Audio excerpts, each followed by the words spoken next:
आजपासून सुरू होणाऱ्या श्रावण महिन्याच्या तुम्हाला सगळ्यांना खूप साऱ्या हार्दिक शुभेच्छा। काल साजरी झाली ती दीप अमावस्या। आता दीप अमावस्या म्हणजे आपल्या संस्कृतीमध्ये प्रकाशाचं किती महत्त्व आहे हे सांगणारा दिवस। श्रावण महिन्याची सुरुवात होण्यापूर्वीच घराची स्वच्छता करून उत्साहाने या महिन्याचे स्वागत केले जाते। आज संध्याकाळी दीपपूजन करायचे म्हणून क्लिनिकमधनं जरा लवकर घरी आले होते।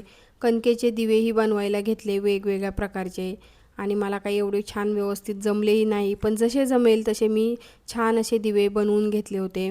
मस्त अशी दिव्यांची मांडणी करायला सुरुवात केली होती। बाकीच्या घरातल्या दिव्यांचीही छान अशी स्वच्छता करून ठेवली होती।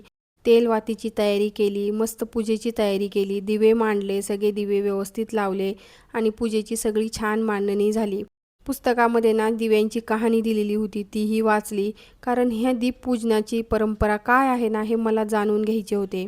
वर्षभर अंधार दूर सारून घरात प्रकाश आणणाऱ्या दिव्यांप्रती आभार मानण्याचा आजचा दिवस आहे असं मला वाटतं। कणकेच्या दिव्यांनीच मुलांचेही औक्षण केले आणि तेवढ्या वेळापुरतीच काय ती फक्त एक 15-20 सेकंद मुलं शांत बसली असतील। मस्त अशी पूजा झाली होती। त्यानंतर स्वयंपाकाची तयारी केली। आज जेवणामध्ये फक्त चकुल्या बनवायच्या ठरवल्या होत्या। चला भेटूयात पुढच्या व्हिडिओ।